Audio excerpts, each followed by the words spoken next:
सेवा नमस्ते सबैजनालाई। आज चाहिँ शनिबार हुनाले मैले चाहिँ यो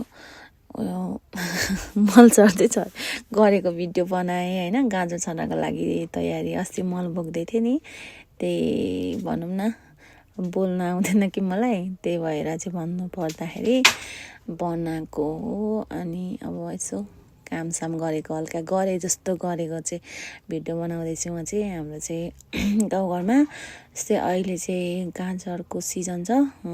आलु रोप्दै भनौँ न गाजर लगाउने अनि मलहरू बोक्ने त्यस्तै छ। अनि मैले चाहिँ मल छर्दैछु, मलहरू छरेर मेलोहरू रेडी गर्दैछु। अनि यहाँनिर छरिसक्ने अनि म चाहिँ पुरा मल छर्दैछु। अनि अहिले चाहिँ म एक्लै छु होइन, एक्लै यसरी गर्दैछु है भन्नुपर्दाखेरि। अनि म चाहिँ हल्का यसो मल यति छरिसकेँ। अनि त्यसपछि अब यति बाँकी छ भन्दै चाहिँ अनि यहाँ भाइहरू चाहिँ अब गोरु नार्दै हुनुहुन्छ, नार्न लाग्नुभयो, गोरु ल्याउनु भयो अनि गोरु नार्नुभयो। अनि यहाँ चाहिँ कुकुर नातिनी पुरा जुनेली राते भन्दै नाच्दैछ। यसो मेलोमा चाहिँ हल्का रमाइलो पनि गर्दैछौँ है हामी।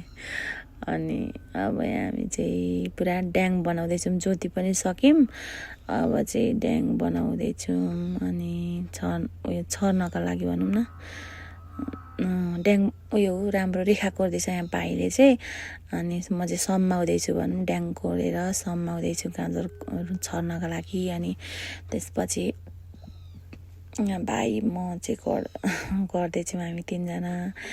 अनि यतापट्टि चाहिँ फेरि यहाँ फुपूले गाजर पुरा उयो लाउँदै हुनुहुन्छ, रेखाहरू रेखामा चाहिँ बिउ गाजरको बिउ लाउँदै हुन्छ। यो चाहिँ केसँग लगाएको भन्नुहुन्छ भने खरानीसँग चाहिँ गाजरको बिउलाई मोलेर लगाएको। यसरी हामीले चाहिँ यसरी बनाएर लगायौँ होइन, रेखा कोरेर। अनि त्यसपछि यसरी यहाँ कुकुर नातिनी बाध्दै चल्दै बिउ लाउँदै हुनुहुन्छ। अनि त्यसपछि यहाँनिर चाहिँ भाइले छोप्दैछ क्या गाजरलाई। अब माथिबाट चाहिँ यसरी छोप्नुपर्छ, छोप्दै हुन्छ दुईजना भएर। अनि यहाँ अब हामीले चाहिँ फाइनली सक्यौँ। अनि आगो सागो बाल्यौँ, जेक्रा सेक्रा डढायौँ ओर्यौँ अनि घरतिर लाग्यौँ। By by.